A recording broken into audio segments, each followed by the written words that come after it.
What's up, guys? It's Parallax Abstraction, and welcome to PXA Peeks at Space Hulk Deathwing. I'm really late to the party on this one, I know. I've actually had code for this game for quite some time, since not too long after it came out, but a whole bunch of stuff happened in December. I did a video blog on that, you can go check out if you want, that has really delayed me taking a look at this, and that was probably a good thing, because this game launched pretty rough. It had a lot of problems, and they've been actively patching it, and it's gotten a little bit better, but, well, we're going to get into this a little bit here. So, this is interesting. So, I remember Space Hulk being a DOS game from way back in the day. I should do a retro flashback on that someday. And while this is a Warhammer 40,000 title, so I'll be honest with you, Warhammer 40,000 fascinates me, but I don't know too much about it. I kind of rely on my buddy Dr. Poulet for lore here. But while Games Workshop, the owners of Warhammer, have been licensing that thing out to anyone who wants it to make video games out of, there have been a redonkulous number of games in the Warhammer universe that have come out recently. Some good, some really, really not. Dr. Poulet tells me that the principal reason they're doing this is because, well, the rise of 3D printers are really cutting into their overpriced miniature business, and, well, they're a public company, so they got to make money somehow, so they're doing that with licensing. And it works out in some cases and not in others.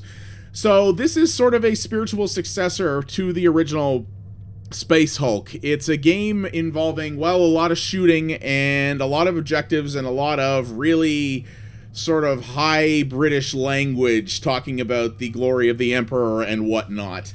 So, yeah, it's pretty interesting. This is both single and multiplayer. And, well, I'm going to get into this here. So I'm about probably a third of the way through the campaign right now, so I'm just going to pick up where I left off there, and we'll talk a little bit about it. Begun to approach the Space Hulk. Belial tasked us with a mission to find a way to reach Caliban's will through another impacted vessel. So you get this little spoken briefing at the beginning of each mission. We're going to skip it here. But the story in this is pretty straightforward. You are a series of space marines, which are these massive, I believe, genetically engineered hyper soldiers.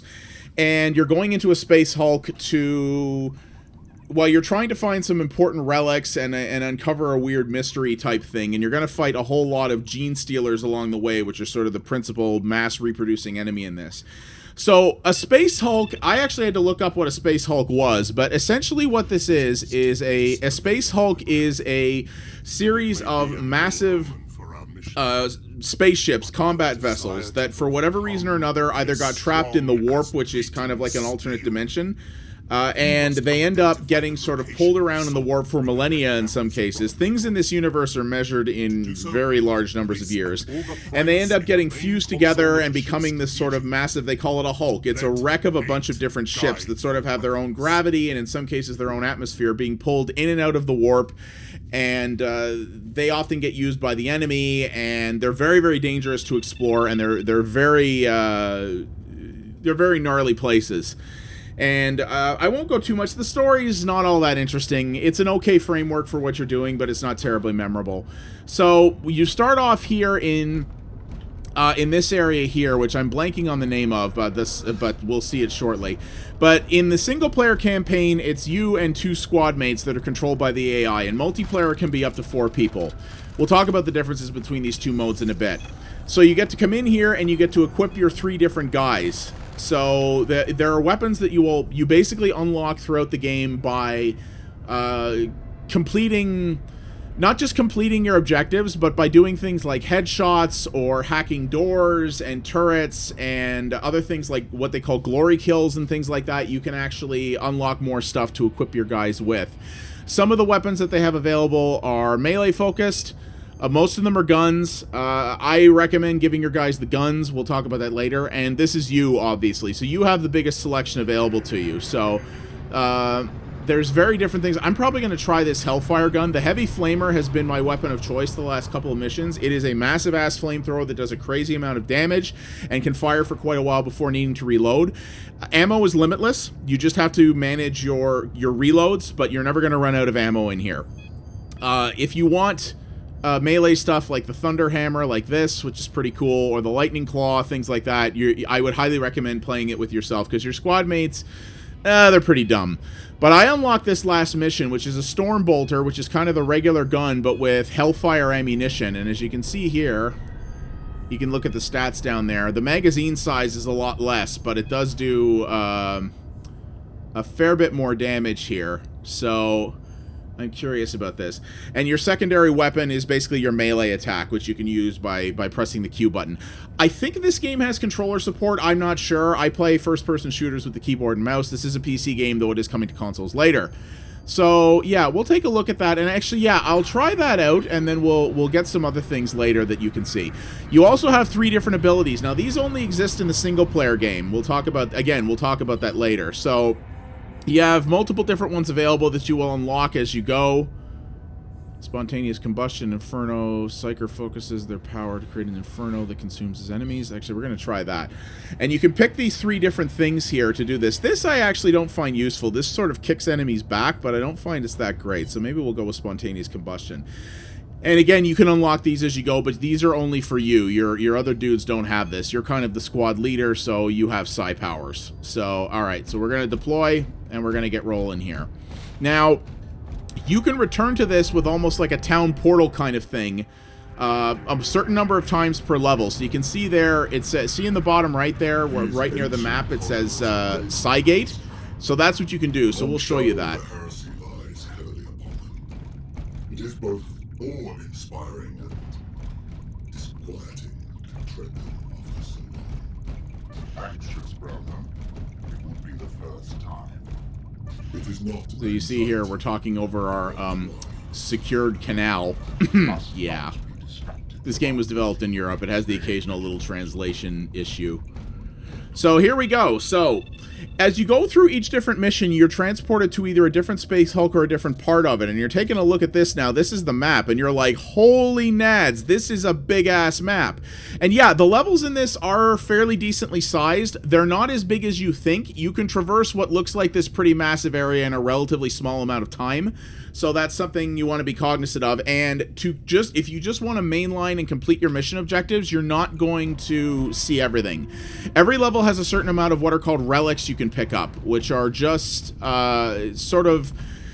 They're basically hidden objects that you can pick up that give you more bonus points to unlock additional skills. You don't need to get them to get your way through the end of the game, so I've been told. I'm not far enough. I'm not into the really high-end levels yet, so I don't know how true that is, but you basically will have to look around and scavenge the level to find them. You will sort of hear whispers in your ears when there's one nearby, though it's very subtle and can be hard to miss, so you want to be careful about that.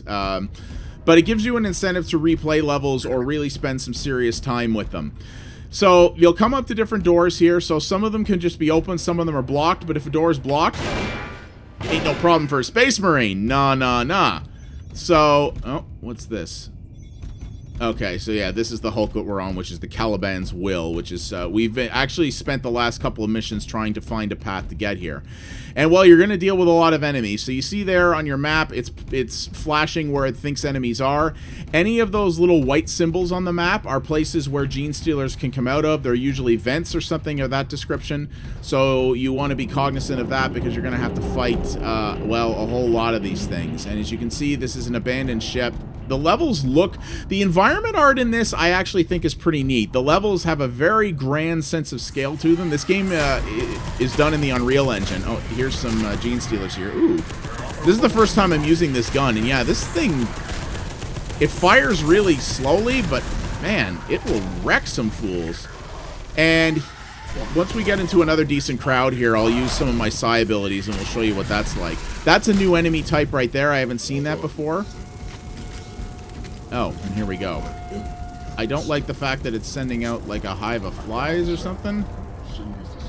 But, so you'll see those things here, and you can actually sort of get some information from them here. So here's the bestiary. So these are the various different kinds of enemies that we've come across so far.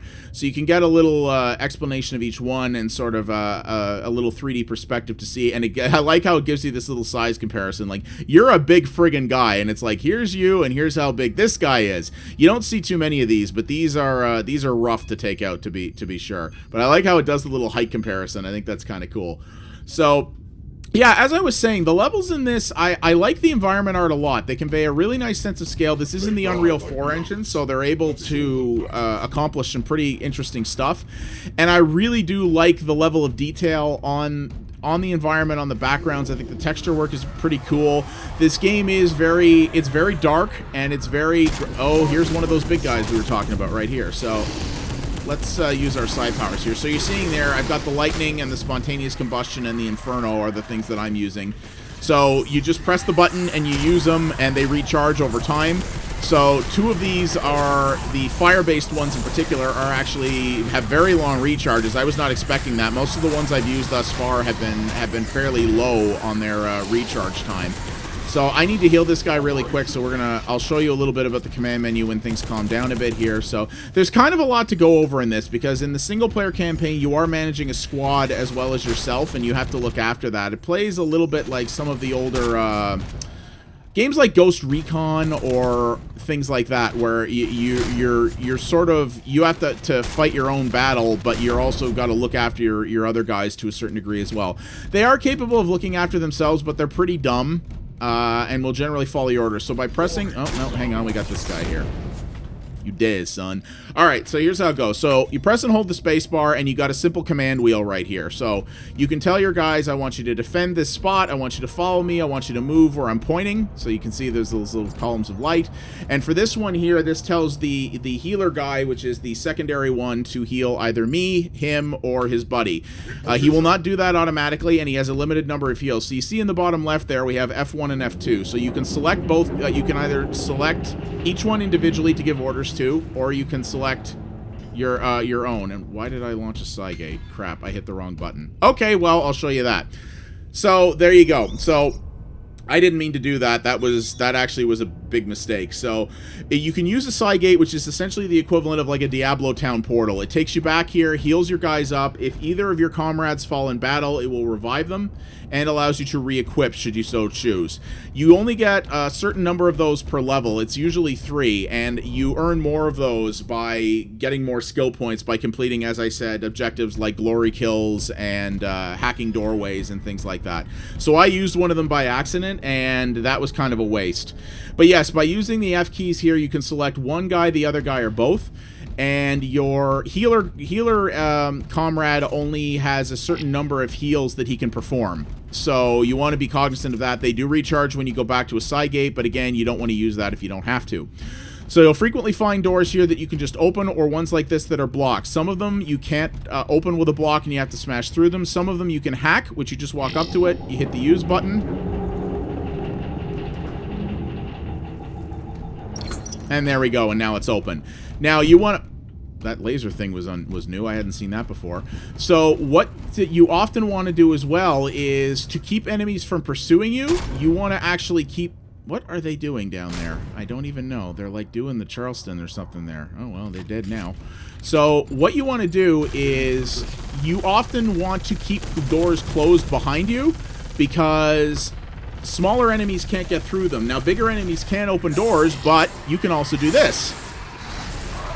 So you can actually block the door yourself, and this can work to your advantage as well, because it keeps enemies away from you. So if you're going between two objectives and you don't want enemies coming in behind you, because like a game like, oh geez, so we also have that.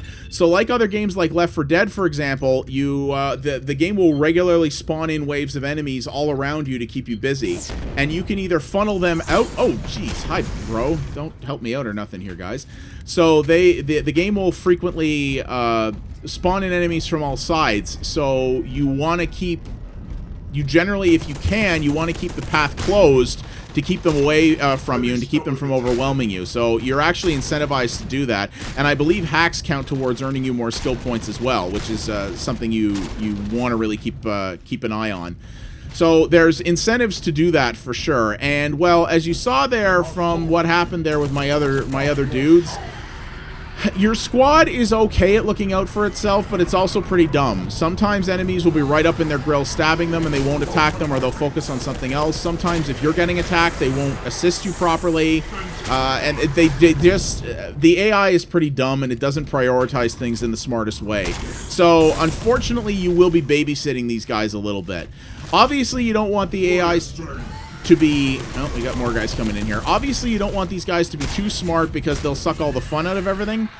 But I wish they were a little better because they really can be a hindrance sometimes. And you don't want to just tell them to stay behind because you do need their help. But at the same time, yeah, it's not great in that regard. And they do have their own health. They can die. And if they die, the only way to get them back is to use a psi gate. And if you're out of psi gates, well, you're kind of boned. So you saw me do something else there. So if there's a turret nearby, you can come into the map, which does not pause the action, by the way, so enemies can still attack you while you're doing this, and you can do an environmental scan. So if you see a turret like this, you can enable it. If it's not turned on, you can have it blow up so that it doesn't shoot at you, because if it is enabled and it's not hacked, it will target you, so you have to be careful about that. Or you can hack the turret, in which case you can take it over and use it against the enemy. I never found that particularly useful. If you do take over the turret, you go into the first-person view of the turret, you can rotate it around and you can shoot it at the enemies. But I find that they're very slow. They're not very accurate. It's very easy to miss the enemies on a frequent basis, and they will... if you start shooting at them, they'll tend to come rushing towards you, not try to attack the turret. So you just kind of make yourself a big target when you do that. I never found it all that useful, so it's nice that you have that option. Maybe in later levels it becomes in handier, but for me, I have generally just either destroyed the turrets or hacked them so that they don't shoot at me, and then left them. Because the thing is, too, is when you hack a turret, it will not automatically shoot at the enemies if you're not controlling it. All it does is allow you to get control of it and have it so that it doesn't shoot at anything when it's not in use. So you don't get to have it auto-fire for you, which might be a little cooler, but also maybe a little win buttonish, so I understand that. So...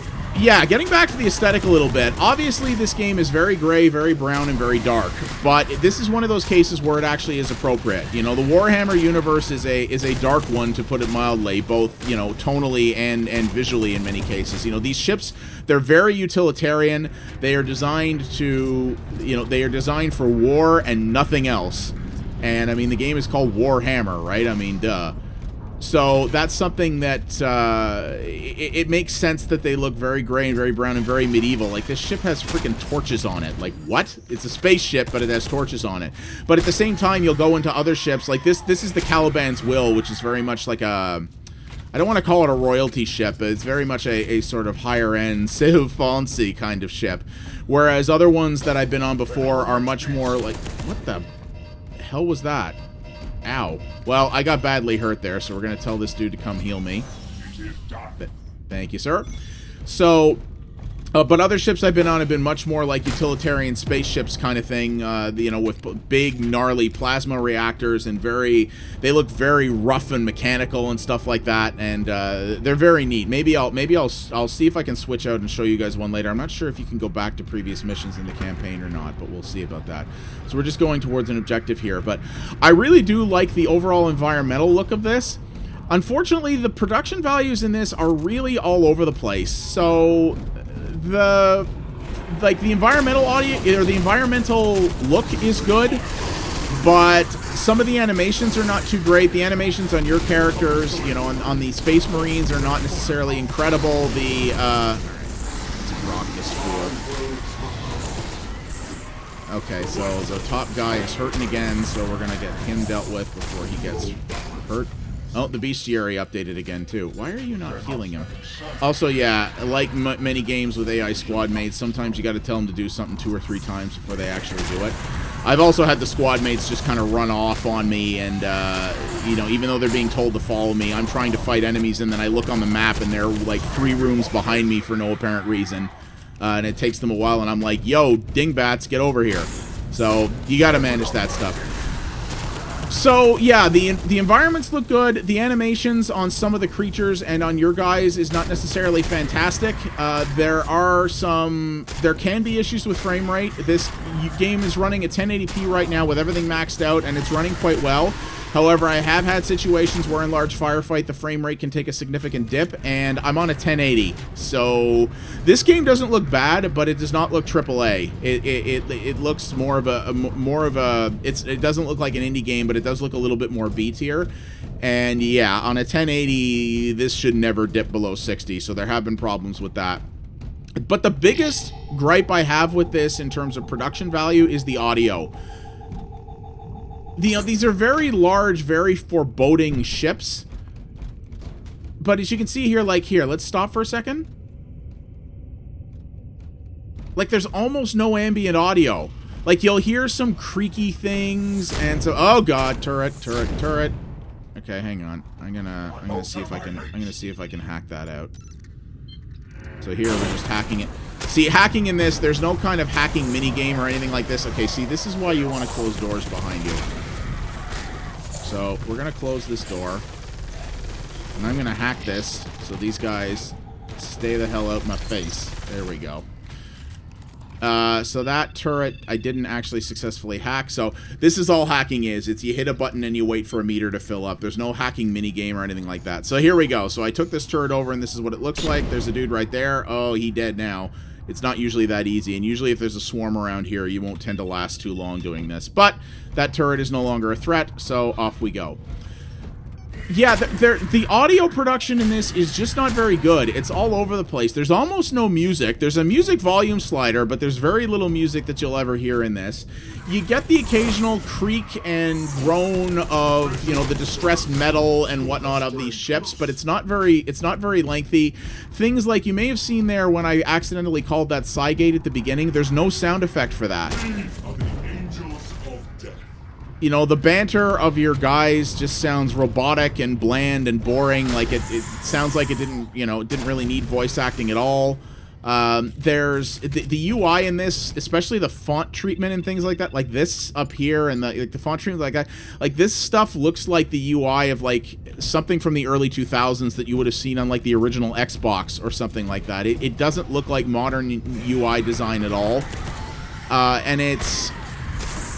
Yeah, it's just wildly inconsistent. So this game was published by Focus Home Interactive, who has published several other Warhammer games, including Battlefleet Gothic, which was a game that was much better regarded and had much better production values than this. Focus tends to partner with a lot of either new studios or smaller studios that you maybe haven't heard of before. You know, the Battlefleet Gothic was made by a studio called Tindalos. This is made by a company called, I believe it's pronounced Strumon Studio, which I believe they're French, which would make, oh, Jesus. I really got to pay attention for those turrets. Ow, ow, ow. And which makes sense. Focus is also French, so, you know, it makes sense that they're dealing with studios from there, but as a result, you're getting some very wildly inconsistent production values, I feel. And it just really feels like there are elements of this that do feel very, like, almost like an early access game, and the audio is one of them. There's just not enough sound effects. There's not enough variations in them. You know, the creatures sound really good. Like, the Gene Stealers, when they're coming at you, make that horrible screech and things like that I think sounds fantastic. I think it suits them very well. But yeah, and there's no musical cues almost at all, and it feels like... I don't know if they just didn't have the audio chops on their team, or if maybe this game had a budget problem or a deadline problem and they decided to focus on the art more than the audio. But especially for games like this that take place in this sort of very haunting environment where everything is supposed to be very oppressive and brooding and just scary in general. Oh, geez. Oh, they ain't happy. So, alright, here we go. We're going to take these guys out. I think there's a relic in this room right by that thing that we have to place, which is rather amusing. They're not usually that obviously placed, but I could be wrong about that too. Eat lightning, suckers. So, yeah, like, the enemies sound really good, but, like, the armor clang sounds weak. You know, when you bash a door open, you heard it before there, it just sounds like a very generic, like, royalty-free metal bashing sound. It's just not very good, and the lack of music and just the fact that so many things have no sound effects whatsoever, and it just doesn't feel that scary or that haunting. Yep, there's a relic right there. Wow, they're usually not that easy to find, trust me. Alright, so here's our objective. So we're sending some data.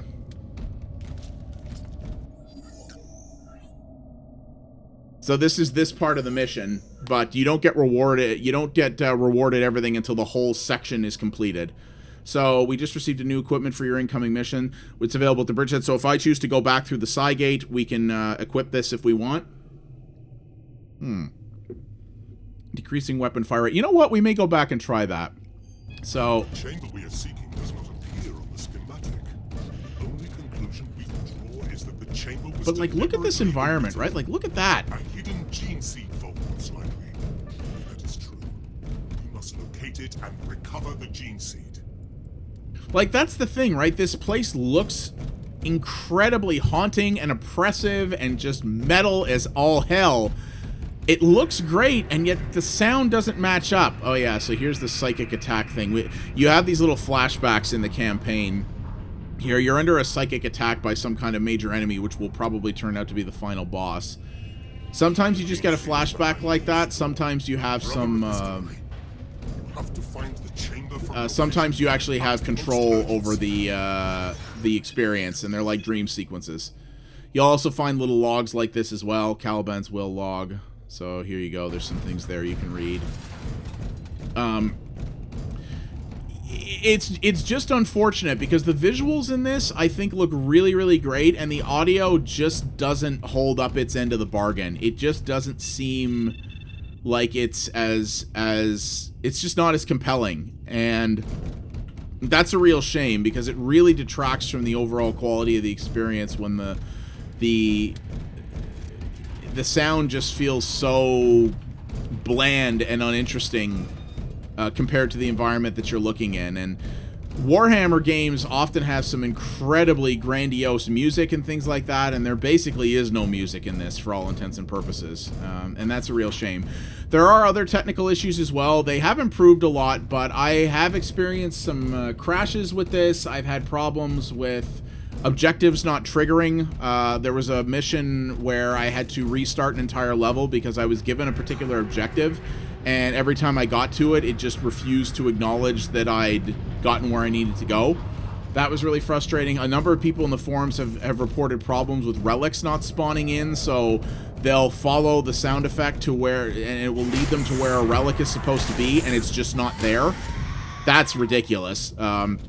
But some of that stuff has been patched for sure. And yeah, the AI, your AI companions are just pretty brain dead. I don't see that ever getting updated, but they're pretty brain dead, and they're just not very, very helpful. So, and in this case here, I don't actually have an objective. Now, it said something about the thing was behind this door, but I'm not sure what door it was referring to. Sometimes you'll be given sort of a loose objective here that you sort of have to figure out, and you'll have to do things like that. So, yeah, the core concept of this is the combat, obviously. You're going to be fighting a lot of guys, a lot of gene stealers, a lot of enemies, and you're going to be plowing through them to try to accomplish your objectives to get through this relatively benign, you know, and uninteresting story. I'm guessing that's where I have to go, but I don't even see how I get over there. And I'm not going to say, that's the thing, despite the frustrating production values and technical issues, I'm not going to say that the core loop of this isn't fun. Killing a ton of gene stealers with flamethrowers and massive chain guns and all these other psychic powers and everything is a friggin' blast. Like, you feel like a total badass, you feel like a friggin' space marine, you know, you're here to kick ass and not give a sweet flying frig for the Emperor, and it does that very well. There's a lot of fun within that, but again, the campaign, I think it's only 10 missions long. It's not super long, and there is multiplayer in this, which I'm not going to show you because, well, I can't guarantee that I'm going to get a game. There's almost nobody playing this anymore. The community for this dried up super quick because it's a co-op only game. There's no competitive multiplayer in it. And essentially the way it works is you play through the story missions with a group of up to 3 other humans, but what happens is you don't have any of the psychic powers that you have here. They clearly gave you the psychic powers to balance out for the fact that your AI companions are pretty stupid in the campaign.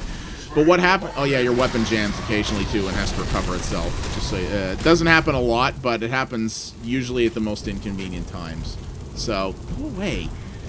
And so this is where the enemies are coming from. That's clearly where it wants me to go, but I don't see how we get over there. So I'm actually a little bit confused as to what I'm supposed to do right now. So that's interesting. I haven't really gotten lost in this per se before.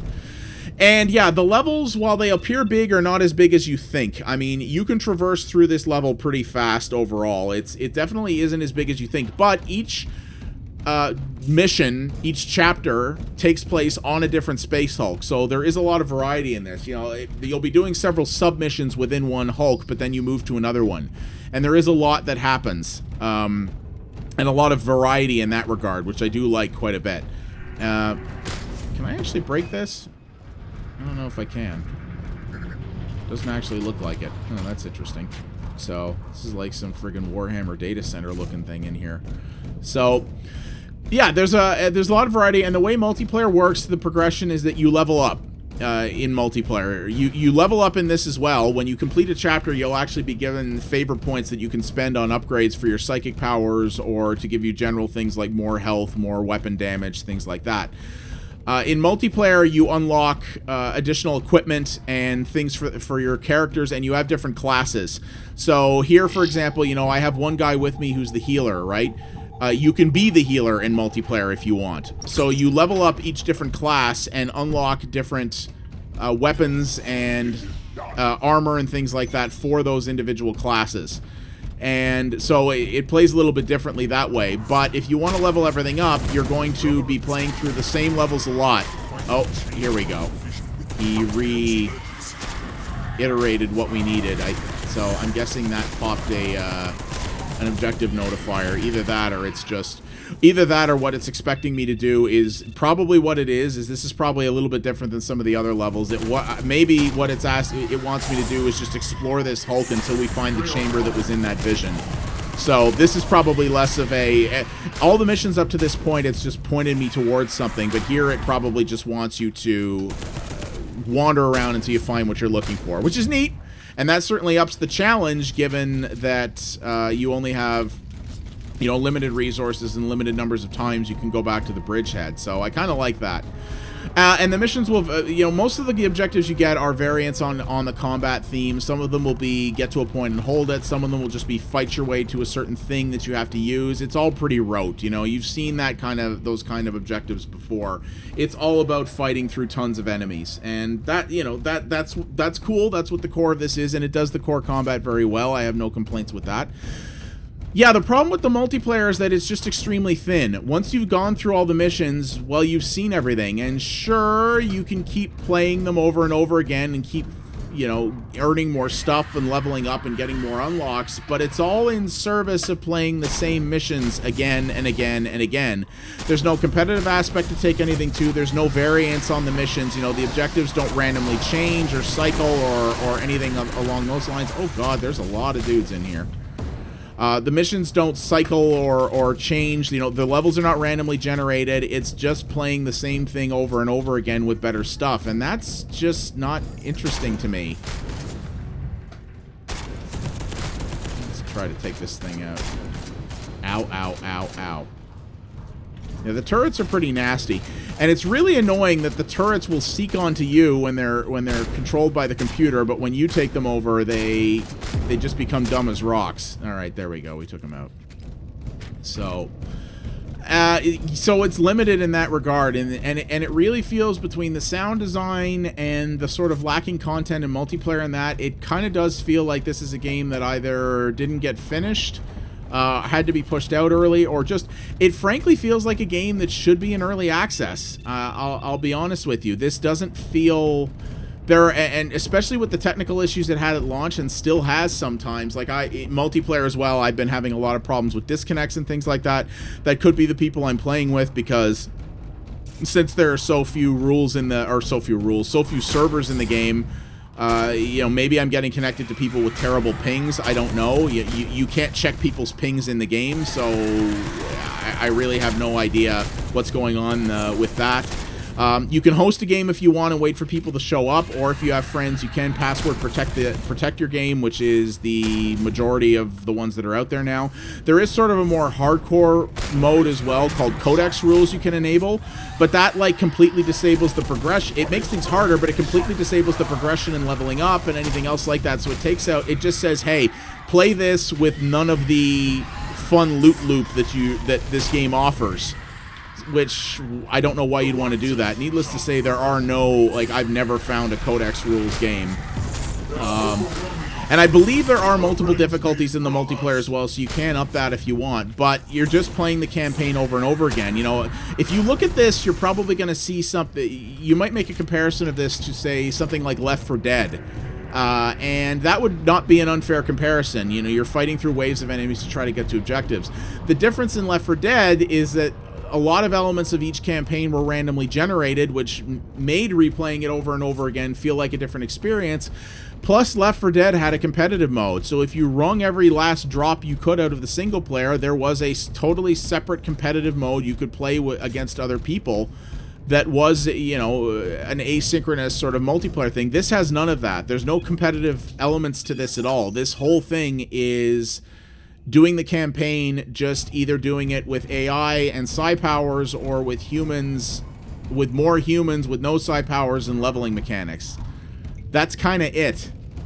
And that feels a little bit thin, especially for a game that costs $40 US. That's the biggest problem with this. If this was, you know, if this was more the price of a traditional downloadable, $15, $20, or $30 or $40, but with more content in a competitive mode, I could see there being something compelling here. But in its current form, I just don't think so. The progression is fairly thin and not especially interesting. The environment looks, you know, the environment looks really good, but things don't animate well. The UI is bad, and the sound design is pretty poor as well. And the multiplayer, I understand. I'm looking through this here. Shut up. Get back in your secured canal. And yeah, the multiplayer, if you had a crew to play this, the whole thing through from front to back, that would probably be pretty great. But, you know, when you can get into a pub game, you know, the people play this seriously. They will look out for each other. You know, the healers will heal you. People will play their class, things like that, which is great. But the community for this is already dried up, so there's not going to be much to it. You know, the only thing that might revive it is if they release some DLC, and even then, this launched in such a technically poor state and still has so many issues. There's been more than a few people in their forums who are basically saying, yeah, I'm done with this. So, yeah, and that's a shame, because though I don't understand much about Warhammer, I love the universe. I think it's really cool. And I'd like to see more stuff done in that, but unfortunately, Games Workshop is just letting anyone with the money grab the license, and they don't seem to be exercising a lot of quality control over it. Warhammer games are all over the place, you know, for every Dawn of War, or Warhammer Space Marine, or, you know, in some cases, even Battlefleet Gothic, you've got games like this, or some of the horrible mobile games, or some of the, you know, some of the, like the Space Hulk Tactics game that came out that was basically so bad it drove its developer out of business. Things like that. And I think that's hurting their brand a lot more than it's helping it. But, you know, when your business is built off selling overpriced miniatures and 3D printers exist, I guess you gotta, you know, you gotta do what you gotta do. But this is a weird one, because it's not out and out friggin' garbage like some of the other Warhammer games that have come out, but it's not wholly good either. You can see where there was either a lack of talent or some major corners cut in this, and too much of this feels like an early access game. And for as nice as it looks, for the amount of content that's in it, the lacking multiplayer community, and the technical issues, $40 US is way too much to ask, in my humble opinion. I think if you really like Warhammer and you really like the idea of, you know, running around and shooting a hell of a bunch of aliens, probably pick this up when it's on sale for at least half off. There's, you know, I've had fun with this for sure, but if I bought this for full price, I probably would have refunded it and come back later when it was on sale. There's definitely fun to be had here. It just doesn't feel polished, and it doesn't feel like a complete experience, and there's too many elements of this, like the UI and the audio design and that just feel, frankly, like a novice effort. And I've never heard of Strumon Studio before. I don't know if they've done any other games. Maybe they have, but I don't know if they ran out of money or time or just didn't have the chops. But elements of this are great, and other elements of it are really bad. And that's better than having a Warhammer game that's just wholly bad, but you can also find games that do this core gameplay type better, and you can find other games that do better by the Warhammer universe at the same time. So it's a weird half point, you know? But I would say if you want to shoot a whole bunch of aliens in the face, and especially if you can get some friends together to do it, I would definitely grab this on sale. You'll have some fun with it. But at this point, there's just too many rough edges and too many technical problems, and there's just... everything you're doing is in service of nothing interesting. The story's not that cool, you know, it's just... this is great as a gory sightseeing tour, but not much else. So, yeah. Take that for what it's worth. You know, your mileage may vary. User opinion of this game is all over the place. Its reviews on Steam are mixed. And that's very much because, you know, there's a lot of... some people find the core gameplay interesting enough to make up for the faults. Oh, here's the new area. And other people think that it was a rushed effort that's not worth it. I land a little bit in the middle. I can definitely see why this was rushed. I think this should have spent at least another few months in the oven. But there's a lot of fun here, too. And I love the Space Marine idea, and this game definitely makes you feel like a badass. You just got to get around a lot of jank for it. And one of my guys died. What the hell happened there? I don't even know. But yeah, so I'm repeating myself at this point, but that's what I think. Hopefully this gave you a good taste of it, and I'm glad. I still wanted to do this video because, you know, PXA Peeks is principally about indie titles, and this is definitely not necessarily full-on AAA, but it's not an indie either, and I was happy to get the opportunity to cover it, and I wanted to do that. And I figured it was still valuable to do a video on this when it had been out for a little while, and definitely had, you know, I will give credit for the fact that while this did come out sooner than it should have, they have been supporting it pretty well. And especially since they do plan to release this on consoles later, I'm sure it will continue to get support. But I think it was a good idea to take another perspective on it when it had been out longer and had some of the issues fixed up. This is definitely in much better shape than it was at launch, for sure. But it still needs work done. And unfortunately, some of the core, the work it needs done is at a very core level that goes beyond what you can reasonably expect out of a patch. So maybe this will sell well enough for them to do another one. If they could do another one and give it the time and attention it needs, I think that would be really cool. But yeah, right now, this is something I definitely only recommend on sale at best. So yeah, that is Space Hulk Deathwing, developed by Strumon Studio and co-published by Focus Home Interactive and Cyanide Studio in late 2016 for the PC. It will be out on consoles as well, but it's not right now. It's $40 US when it's not on sale. That's way too much. But, you know, I'm blowing a lot of aliens up and shooting a lot of aliens in the face, and you never really can go wrong with that. Thanks for watching, everybody. If you liked what you saw here, please consider liking the video and subscribing to the channel. That does help me out a great deal.